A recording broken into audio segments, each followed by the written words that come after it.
16, je lis.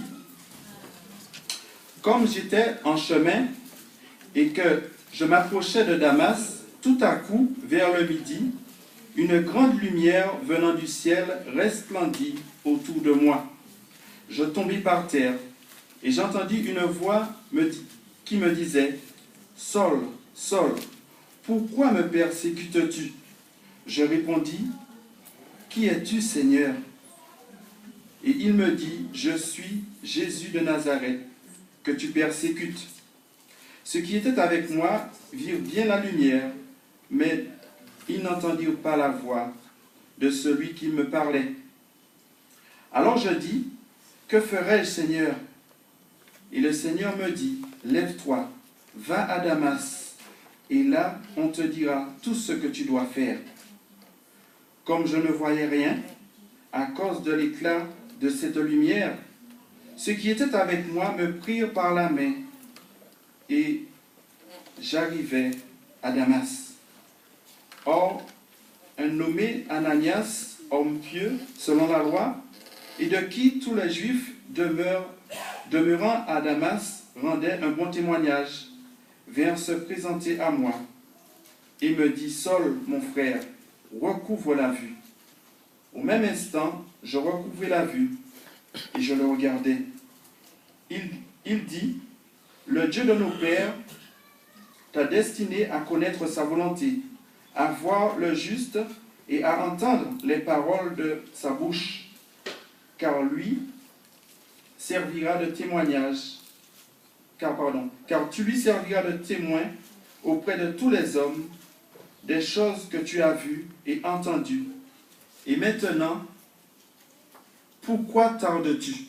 Lève-toi, sois baptisé et lavé de tes péchés, en invoquant le nom du Seigneur. Que l'Éternel bénisse sa parole. Amen.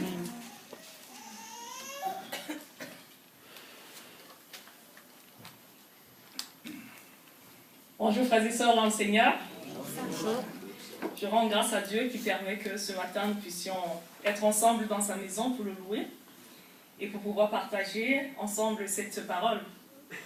Nous venons de lire un texte très important que nous connaissons sûrement tous, c'est le texte de la conversion de Paul au christianisme, où il rencontre de sa rencontre avec Dieu. Et ce texte-là a une expression que particulièrement j'aime et qui, moi, souvent m'interpelle. Et j'espère qu'aujourd'hui aussi, cette expression va nous interpeller et que nous pourrions ensemble trouver des enseignements pour l'avancement de notre vie spirituelle. Donc, avant de prendre le temps d'étudier cette parole d'autorité de grâce, qui est tout simplement juste l'expression « lève-toi » et la suite est parfois différente suivant les contextes, mais c'est une expression qui a souvent été utilisée dans la Bible, pas seulement par les apôtres, mais aussi beaucoup par Jésus-Christ. Donc, avant de commencer, je vais vous inviter à incliner vos têtes et nous allons implorer la présence du Seigneur. Merci tendre Père, parce que tu permets que nous soyons dans ta maison à cet instant. Maintenant que nous allons ouvrir ta parole, Père éternel, nous te prions de nous oindre nos cœurs afin qu'ils soient disposés à l'écoute de ta parole pour qu'elle puisse produire des fruits dans notre vie spirituelle. Merci Seigneur parce que nous savons que tu es là. Descends ton Esprit Saint présider lui-même cet instant de prédication. Toutes ces grâces, c'est par Jésus-Christ que nous avons prié. Amen. Amen. Lève-toi. Nous connaissons tous le verbe se lever. Et je me suis amusée, en préparant la prédication, à ouvrir le dictionnaire pour voir un peu quelle est la définition qu'on donnait à ce verbe se lever. Et j'ai vu que c'est être mu du bas vers le haut. Donc, partie du bas vers le haut, un peu comme la levée de rideau. Quand on va à un spectacle, le rideau se lève. Si le rideau ne se lève pas, on ne voit rien. Bon, même si le spectacle a commencé, on ne verra rien. Bon, il faut lever le rideau pour voir quelque chose. C'est aussi se mettre debout. On était peut-être assis, on était peut-être couché, c'est sorti de son lit, c'est se mettre debout. J'ai vu que c'était aussi s'insurger, se révolter contre une situation ou contre quelqu'un. Je me lève contre quelque chose. Et j'ai vu que c'était aussi faire disparaître par exemple le brouillard, les problèmes, les ambiguïtés. On a levé l'ambiguïté, on a levé le problème, on a levé, bref. C'est un verbe qui finalement est lourd de signification et qui a été utilisé plusieurs fois par le Seigneur Jésus lui-même durant son ministère sur terre. Et on montre bien que c'est ce verbe seulement, si on s'arrêtait seulement à lui, on montre bien déjà un changement de situation. J'étais couché, je me lève, j'étais plus bas et je vais plus haut. Donc, ce que je vais nous inviter à faire tout de suite, c'est de prendre nos Bibles et nous allons les ouvrir et nous allons lire une série de textes. Ça va prendre un petit moment et je voudrais vous demander votre participation. Donc, celui qui trouve le texte en premier, qu'il nous le lise à haute voix pour que nous puissions tous en profiter. Tous ce sont des textes qui contiennent cette expression et j'aimerais que nous puissions vraiment les écouter avec beaucoup d'attention. Le premier que nous allons lire se trouve dans l'Ancien Testament, dans le livre de Jonas. Jonas chapitre 1 et nous allons lire les 2 premiers versets. Si quelqu'un a la page, que cette personne fasse la lecture.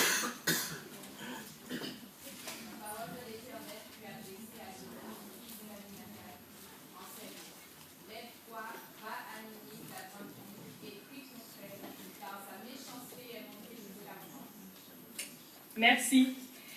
Le deuxième texte, là vous connaissez, c'est l'histoire de Jonas. Jonas est un prophète du Seigneur qui avait été envoyé en mission à Ninive. Et ça, c'était le moment où le Seigneur lui demande d'aller à Ninive. Donc le Seigneur lui dit, lève-toi et va à Ninive. Un autre texte que je vous invite à lire, c'est celui de Matthieu, chapitre 9, versets 5 et 6.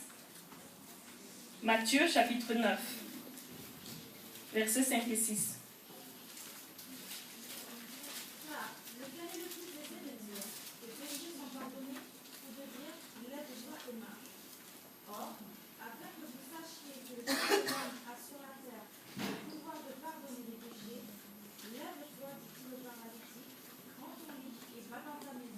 Merci. Ça, c'est le paralytique qui était chargé de culpabilité. Vous reconnaissez bien, c'est Jésus qui l'a guéri. Donc, Jésus va lui dire, lève-toi et marche. Lève-toi, prends ton lit et va dans ta maison. Et un autre texte, celui de Jean, chapitre 5, verset 8. Ça va être, on va lire une série de versets, hein, alors prenez un peu votre mal en patience. Jean, chapitre 5, verset 8. Lève-toi, lui dit Jésus, prends ton lit et marche. Merci. C'est au paralytique qui était à la piscine de Bethséda. Et maintenant, acte 9, verset 34. Acte chapitre 9, verset 34.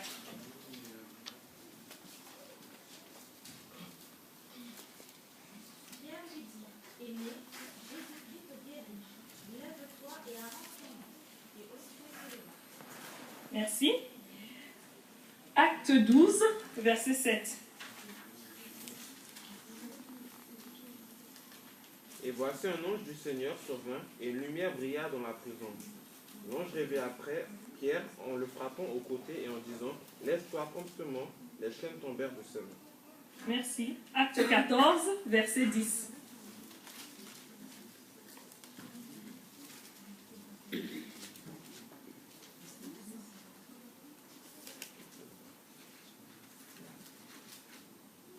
Dit d'une voix forte, lève-toi droit sur tes pieds, et il se leva d'un bond et marcha.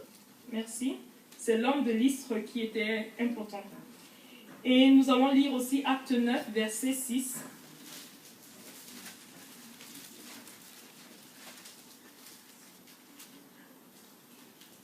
Tremblant et saisi d'effroi, il dit, Seigneur, que veux-tu que je fasse? Et le Seigneur lui dit, lève-toi, entre dans la ville, et on te dira ce que tu dois faire. Voilà. Ça, c'est l'histoire, la conversion de Paul. Ce n'est pas exactement le texte que nous avons lu, mais c'est... Parce que celui que nous avons lu, c'est Paul lui-même qui raconte ce qui lui est arrivé. Et là, c'est l'histoire, quand elle s'est produite, qui est relatée dans les Actes des Apôtres. Donc, on reconnaît bien le verset. Et nous allons lire aussi Acte 22, verset 16.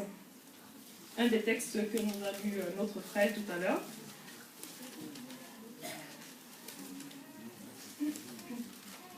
Et maintenant, que tardes-tu? Lève-toi, sois baptisé et lavé de tes péchés en invoquant le nom du Seigneur.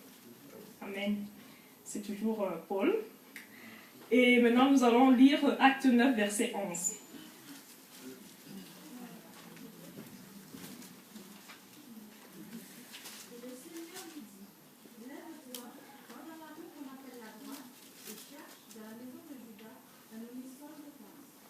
Merci. C'est Ananias, celui qui va imposer les mains à Saul de Tarse pour qu'il recouvre la vue. Donc là, on a une série de situations. On a lu pas mal de textes qui viennent un peu de partout, depuis l'Ancien jusqu'au Nouveau Testament. Et on a vu des situations différentes. Toutes ces situations peuvent servir de support à l'évocation de tout ce que nous vivons, nous, à notre époque aujourd'hui. Ça peut être des paralysies. On a vu pas mal de personnes malades, paralysées. Ça peut être des décès, des emprisonnements et autres épreuves que nous pouvons vivre dans notre quotidien ou qui touchent les personnes à nos côtés. Et le Seigneur donne dans cet ordre qui appelle aussi à notre faculté d'obéir à ces personnes qui sont quand même dans ces situations plus ou moins variées. Le premier point où je vais m'arrêter, c'est d'abord la situation, la catégorie, le type de personnes auxquelles Dieu s'adresse. Généralement, quand on parle d'appel, on a l'impression que l'appel n'est donné qu'aux personnes qui sont totalement ignorantes de l'existence même de Dieu. Mais ici, on remarque quand même que l'ordre de se lever est donné à des personnes qui sont des personnes de l'Église. Quand on prend par exemple Jonas, c'est quand même le prophète de Dieu. Donc, c'est quelqu'un qui connaît Dieu, qui travaille pour Dieu. Et Dieu lui donne cet ordre de se lever. On a Pierre, qui est dans la prison. Dieu lui donne l'ordre de se lever. On a Saul de Tarse. Saul de Tarse, même s'il n'avait pas compris certaines choses, était quand même quelqu'un qui semblait vouloir qui servait le Seigneur. Même s'il n'avait pas très bien compris, il servait le Seigneur.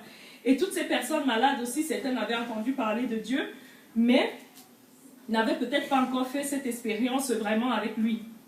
Et Dieu s'adresse donc à ces personnes-là.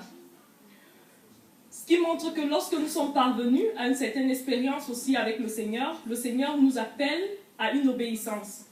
Parfois, nous venons à l'église, nous avons rencontré le Seigneur de multiples façons, peut-être parce que c'est un ami qui nous a parlé, qui nous a amenés là, peut-être parce que nous sommes nés dans une famille où nous ont inculqué la connaissance du Seigneur, peut-être parce que nous avons entendu un jour un chant qui nous a interpellés et nous sommes venus à Dieu. Mais ça ne suffit pas. Le Seigneur s'adresse à un public qui est quand même déjà averti. Et le Seigneur aujourd'hui dit au-delà de cette expérience, de cette première expérience que nous avons avec Dieu, lorsque nous sommes parvenus donc à ce stade d'expérience de foi, le Seigneur a fait appel à notre obéissance. Donc c'est la première chose que j'aimerais que nous puissions retenir dans ce texte. Et quand il fait appel à notre obéissance, il nous donne aussi la capacité de pouvoir obéir. C'est Dieu qui crée en nous le vouloir et le faire, comme le dit Philippiens 2, verset 13. Vous connaissez le texte, car c'est Dieu qui produit en vous le vouloir et le faire selon son bon plaisir. Donc, qu'est-ce qu'on peut retenir déjà de ce premier point? C'est que nous sommes tous enfants de Dieu. Si nous sommes là aujourd'hui, ce n'est pas par hasard. C'est parce que nous avons sûrement entendu parler de Dieu, parce que nous avons sûrement déjà un cheminement avec Dieu, parce que, pour beaucoup de raisons, mais nous sommes là parce que déjà nous avons une certaine connaissance de Dieu. Et Dieu ce matin nous interpelle comme il a interpellé ses enfants avant nous. Lève-toi et à chacun la suite. Se lever, c'est manifester aussi le fait d'avoir été guéri. Ces personnes-là, pour la plupart, étaient malades, avaient une certaine souffrance. Et le Seigneur, quand il dit « lève-toi », non seulement il fait appel à la faculté d'obéir, mais aussi il y a une notion de foi. Est-ce que je fais confiance à celui qui me dit « lève-toi » ? Donc il fait aussi appel à notre capacité à lui faire confiance, à notre capacité à manifester de la foi au vu des paroles qu'il nous donne et de pouvoir nous lever en réponse à cet ordre qu'il nous donne. Et cet ordre, justement, de répondre favorablement à cet ordre, c'est de permettre aussi à Dieu de pouvoir manifester sa puissance dans notre vie, de permettre que sa grâce libératrice se manifeste totalement, que sa puissance se manifeste totalement dans notre vie. Et c'est un commandement non seulement pour nous libérer de nos fardeaux, mais c'est aussi un commandement pour nous amener à suivre le bon chemin. Donc le Seigneur va nous libérer de tout ce qui, dans notre relation avec Dieu ou dans notre relation avec les autres, nous fait problème, ce qui enraye notre vie et notre marche dans l'église ou notre marche dans la société. Quand nous voyons des personnes malades, ces paralytiques par exemple, ils avaient du mal dans la société, ils ne pouvaient rien faire. Ils étaient là, ils étaient assis. Et cette situation-là impactait négativement dans leur épanouissement spirituel et même social. Et le Seigneur va nous libérer aussi de tout ce qui nous immobilise dans notre domaine spirituel. On peut être chrétien, on a accepté le Seigneur et on est assis. Et on traîne peut-être un fardeau depuis longtemps qui nous empêche justement de pouvoir avancer, de pouvoir changer de situation, de pouvoir nous lever et nous mouvoir, de pouvoir lever ce rideau et laisser le Seigneur agir dans notre vie. Donc, il va réparer aussi donc, ce côté spirituel, psychique, mental, intellectuel, social et même familial. Le Seigneur va donc nous libérer de tout ce qui nous exclut de sa présence. Parce que souvent, quand nous sommes dans certaines situations, nous sommes aussi exclus de la présence du Seigneur. Ces situations dressent devant nous comme des murs entre Dieu et entre nous. Le Seigneur change dans nos vies, veut changer nos vies de manière significative. Il veut nous apporter le pardon, il veut nous apporter une nouvelle vision, il veut nous libérer du péché, parfois ce péché-là que nous entretenons et qui a conduit Jésus à la croix. Le Seigneur veut nous libérer de ce péché-là, justement, pour nous permettre de pouvoir accomplir avec lui de grandes choses. Oui, chers frères et sœurs, nous avons une mission. Nous avons parlé toute la journée de la mission que nous devons accomplir. Si le Seigneur nous appelle, si le Seigneur nous demande de nous lever, ce n'est pas tout simplement pour nous mettre debout. Lève-toi, oui, je suis debout, et puis je reste là. Non. Et on le voit dans tous les textes qu'on a lus. Le Seigneur dit, par exemple, aux malades, lève-toi et marche. Hier, j'étais assis. Je ne pouvais pas bouger parce que j'avais le poids de la maladie sur moi. Le Seigneur me dit aujourd'hui, lève-toi et marche. La marche avec le Seigneur, c'est quoi? Ce n'est pas tout simplement de se lever, de mettre un pas devant l'autre. Non. C'est de pouvoir progresser, non seulement spirituellement, mais aussi socialement. Et le Seigneur va dire à certains, lève-toi et marche. Parce que c'est ce qu'ils ont besoin. Ils ont besoin de progresser avec le Seigneur. Ils ont besoin de connaître encore davantage parce que parmi toutes ces personnes, il y en avait qui connaissaient peut-être pas très bien le Seigneur. Ils avaient entendu parler de lui. Ils connaissaient par tout ce qu'on annonçait, par tout ce qu'il avait accompli. Les nouvelles allaient vite.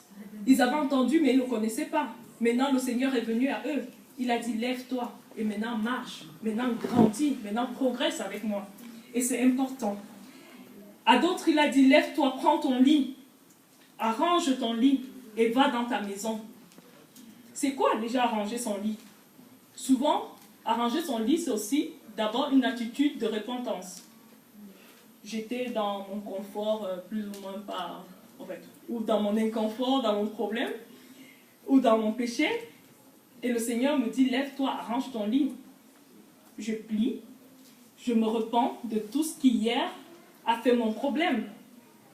Arranger son lit, c'est aussi se débarrasser des habitudes qu'on a prises. On a pris l'habitude, puisque je suis paralytique, j'ai pris l'habitude de dresser mon lit et d'être couché là devant la porte du temple et étendre la main. C'est une habitude. Maintenant, le Seigneur m'a guéri. Il m'a dit, lève-toi, je suis debout. Je peux avancer. Alors, range ton lit. Plie ce qui hier a été ton problème.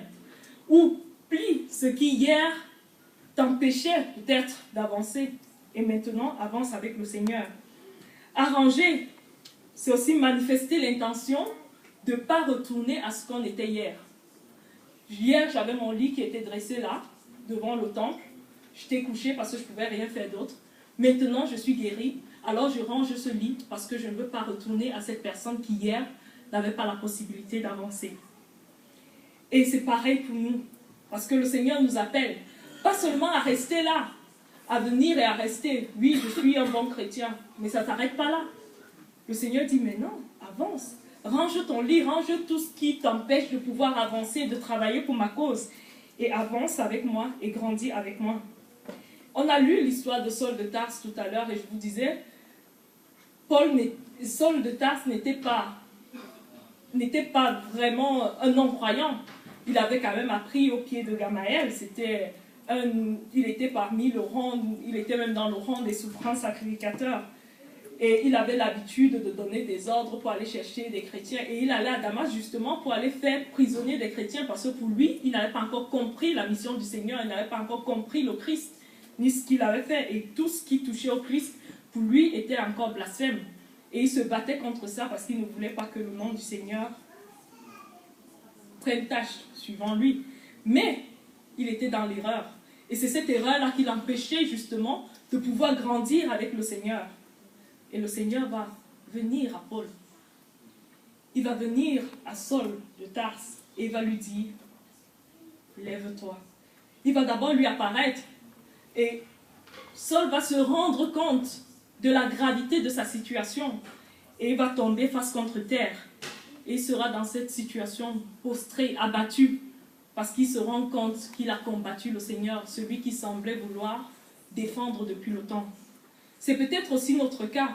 Peut-être que nous croyons bien faire. Peut-être que quand nous venons à l'église, nous nous comportons d'une certaine manière parce que nous croyons pour servir notre Dieu. Peut-être que nous sommes dans l'erreur parfois parce que nos agissements ne sont peut-être pas ce que le Seigneur attend de nous.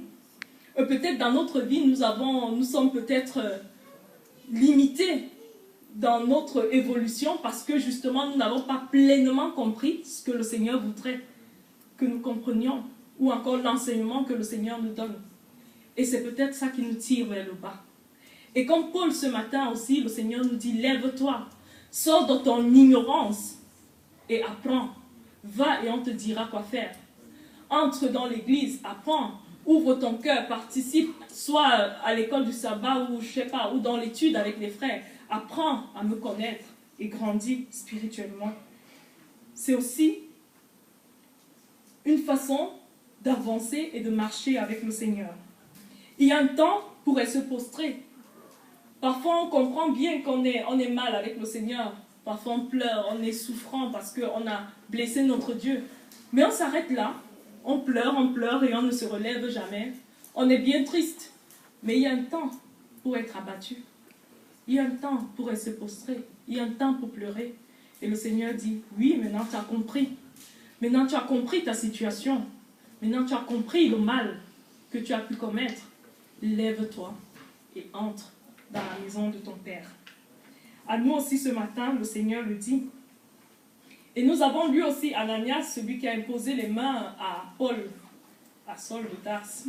J'ai toujours envie de l'appeler Paul, à Saul. Ananias, tout le monde connaissait la réputation de Paul. On savait qu'il essayait d'arrêter tous les chrétiens de l'époque et de les mettre parfois en prison ou de les punir d'une manière ou d'une autre. C'est vrai qu'il aurait eu envie de ne pas aller lui imposer les mains. Ça aurait été normal. Ce monsieur, on ne sait pas trop s'il est converti, on ne sait pas trop si c'est un piège pour m'amener, pour m'attacher. Mais il va obéir parce que le Seigneur lui dit, Ananias, lève-toi, va dans la rue qu'on appelle la droite et impose les mains à un nommé Saul de Tarse que tu trouveras dans la maison de Judas. Il va se lever et il va aller, malgré la peur peut-être qui pouvait habiter son cœur à cet instant-là, parce que Paul, ce n'était pas un tendre pour eux, pour les chrétiens de l'époque. Et il va se lever promptement et il va aller. Chers frères et sœurs, c'est peut-être aussi notre situation. Peut-être que nous avons peur. Nous avons peur de comment on va nous recevoir. Est-ce que je peux parler? Peut-être qu'on va mal me recevoir. Est-ce qu'on va me juger? Qu'est-ce qu'on va me dire? Et cette peur-là, parfois, nous tétanise et nous empêche d'avancer avec notre Dieu. Et le Seigneur te dit aujourd'hui, et le Seigneur nous dit à tous ce matin, lève-toi, débarrasse-toi de ta peur. Parce que moi qui te dis lève-toi, je produis en toi les moyens de pouvoir te lever. Je te donne la force qui t'est nécessaire. Tu as peur? Je te donne, j'enlève cette peur. Je lève cette peur. Qu'est-ce que nous allons faire? Est-ce que nous avons conscience du fait que nous aussi, ce matin, nous sommes appelés autant que nos frères et sœurs de l'époque? Je laisse la question à vos esprits. Nous avons lu aussi l'histoire de l'apôtre Pierre qui était en prison. Et Pierre, le Seigneur lui dit, lève-toi. Pierre, contrairement aux autres, ce n'était pas son propre problème. Parfois, on a vu qu'il y avait des cas de maladie, c'était parfois la peur, c'était parfois l'ignorance. Mais Pierre, lui, il est emprisonné. Il est lié par des liens, par des chaînes. Il ne peut pas. Parfois dans la vie, c'est involontairement que nous nous retrouvons dans une situation d'immobilité spirituelle. Parce que justement, des choses extérieures nous empêchent d'avancer avec le Seigneur. Et à Pierre aussi, du fond de sa prison, le Seigneur dit, lève-toi. Et Pierre obéit et il fait confiance au Seigneur. Et il se lève et les chaînes tombent. Est-ce que nous faisons autant confiance au Seigneur? Est-ce que nous écoutons l'appel du Seigneur quand il dit lève-toi? Est-ce que nous sommes convaincus que le Seigneur peut produire en nous le vouloir et le faire? Est-ce que nous sommes convaincus que le Seigneur a la capacité de briser tous les liens qui aujourd'hui encore nous retiennent? Alors, chers amis, je voudrais vraiment nous inviter à agir, pas comme Jonas, parce que nous avons lu Jonas, nous allons quand même nous y arrêter aussi une minute. Lui, il va recevoir comme tout le monde de l'appel du Seigneur. Le Seigneur va lui dire, lève-toi. Il va se lever, et qu'est-ce qu'il va faire? Pour ceux qui connaissent l'histoire, il va se lever, il va s'enfuir à Tarsis. Pourquoi? Parce que ne veut pas. Il n'a pas encore compris que le Seigneur ne fait exception de personne et que l'évangile c'est pour tous et que tous sont appelés à la vie. Et pour lui, il n'aime pas ce peuple-là et il ne comprend pas que Dieu puisse vouloir sauver ce peuple. Alors il ne veut pas aller à Tarsis. Peut-être parfois c'est nos rancœurs. J'aime pas cette personne, alors j'irai pas lui porter la bonne nouvelle du royaume. Qu'est-ce qui nous retient? Est-ce que comme Jonas, nous allons dire non, j'irai pas, je prends mon chemin parce que lui ne mérite pas d'être sauvé? Et parfois, ça nous arrive souvent au milieu de nous. Ah ben lui, tu sais pas comment il était. Oh non, non, non, lui alors, c'est même pas la peine. C'est pas à nous. Le Seigneur nous dit ce matin, lève-toi et va à Ninive. Lève-toi, va dans ta maison. Lève-toi et va être le témoin de ce que j'ai fait pour toi. Et nous allons le voir dans la suite de l'histoire de Jonas. Parce que Jonas, comme on ne va pas lire l'histoire, je la raconte un peu vite fait. Jonas va s'enfuir à Tarsis, il va prendre le bateau. Et après, il y aura la tempête. Finalement, il sera jeté dans la mer. Un poisson va l'avaler et le jeter 3 jours plus tard aux rives de Ninive. Il va finalement accomplir cette mission pour laquelle le Seigneur l'avait appelé. Et vous connaissez la fin? Tout le peuple de Ninive, depuis le roi jusqu'au petit bétail, va se repentir. Parfois, nous détenons les clés du salut de beaucoup d'entre nous, beaucoup de nos frères. Peut-être nous détenons les clés du salut de nos voisins. Peut-être nous détenons les clés du salut de notre maison. Qu'est-ce que nous faisons? Nous nous enfuyons pour Tarsis? Qu'est-ce que nous faisons? Nous nous taisons? Qu'est-ce que nous faisons? Nous n'avons pas assez confiance au Seigneur pour dire, il a dit, lève-toi, je me lève, malgré mes peurs, malgré mes réticences, malgré mes sentiments, malgré mes difficultés. Le Seigneur est capable de nous recréer, chers amis. Quand il dit au paralytique, rentre dans ta maison, c'est parce que parfois on est tellement perdu dans notre situation, dans notre désir d'évolution. Parfois c'est notre désir d'acquérir des gloires mondaines, parfois c'est notre péché, qu'on oublie notre propre maison. Parfois on a nos enfants qui se perdent, on n'est même pas conscient de la situation qui se passe dans notre maison. Et le Seigneur a ses fins. À lui il a dit, rentre dans ta maison. Va dans ta maison et dans ta maison sois le témoin de ce que j'ai fait pour toi. Parce que sûrement dans ta maison, il y a des gens qui ont besoin du salut. Et aujourd'hui encore, nous sommes ici, dans cette église de Marseille-Longchamp, et nous n'y sommes pas par hasard. Le Seigneur ce matin nous dit à tous, lève-toi. Nous avons entendu parler du Seigneur. Nous avons accepté de le connaître. Pour certains, nous sommes même allés dans les eaux du baptême. Pour d'autres, pas encore. Aujourd'hui, à tous, le Seigneur dit, lève-toi. Parce que j'ai une mission particulière pour toi. J'ai une mission particulière pour toi dans ta maison. J'ai une mission particulière pour toi auprès de tes voisins. J'ai une mission particulière pour toi dans ton église. J'ai une mission particulière pour toi dans cette ville de Marseille et partout où tu te trouves. Oui, chers amis. Ce matin, le Seigneur nous dit, lève-toi. On ne peut pas accepter le Seigneur. On ne peut pas répondre à l'appel du Seigneur et rester immobile. Le Seigneur veut accomplir avec nous de grandes choses.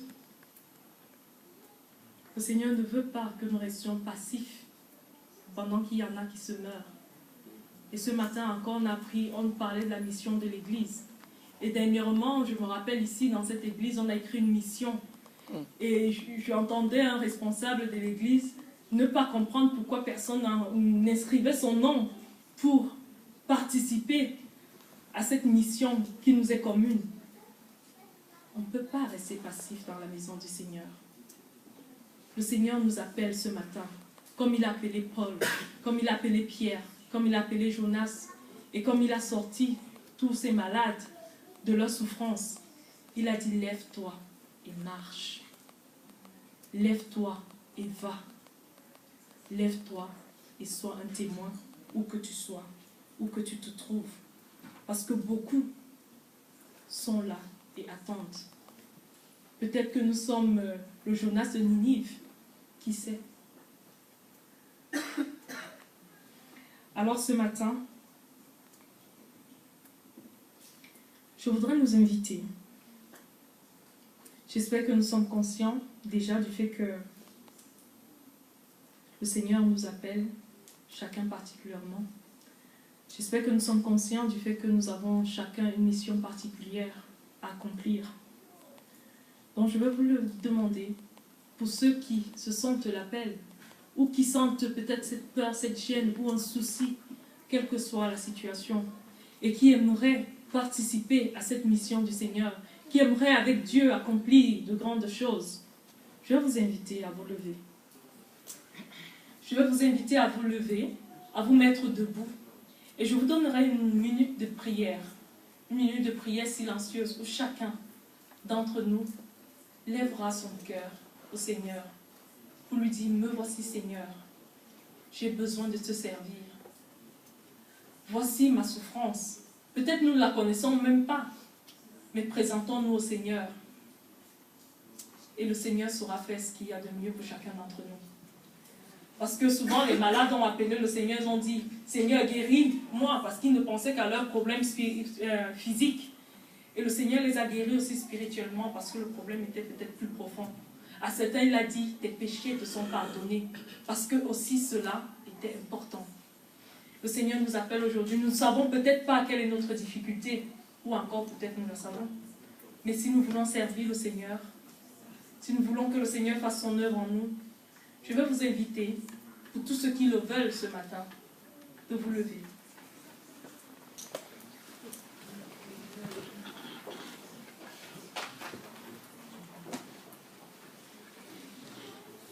Nous allons prendre ensemble une minute de silence. Une minute pendant laquelle nous allons élever des prières silencieuses et demander chacun au Seigneur, vous savez chacun mieux que quiconque, ce que vous avez à demander au Seigneur. Alors adressons-nous à notre Dieu.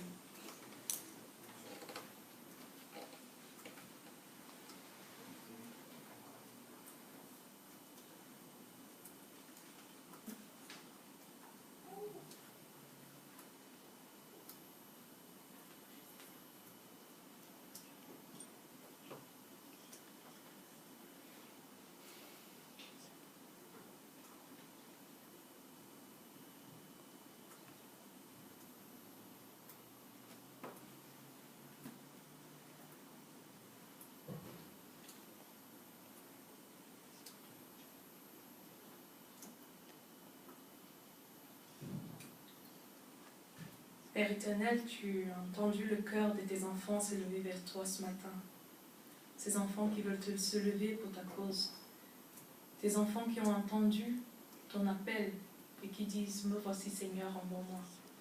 Père éternel, étends ta main bénissante et guérissante sur cette assemblée en prière et que ta puissance guérissante, ta puissance régénératrice se manifeste, agisse dans chacun d'entre nous et que ta gloire, où que nous soyons, puisse se voir. Permets-nous, Père éternel, par ton Esprit Saint, d'être des témoins fidèles où que nous soyons. Au nom et par les mérites de Jésus-Christ, nous t'avons prié. Amen. Amen. Asseyons-nous. Se lever, chers amis, est le meilleur moyen d'être élevé, d'être relevé. Je vous invite à faire ce pas, le pas de la foi ce matin. Je vous invite à faire confiance pleinement au Seigneur. Et je suis sûre, parce qu'il a dit, il accomplira avec nous de grandes choses. Que le Seigneur bénisse sa parole dans nos cœurs. Amen. Amen.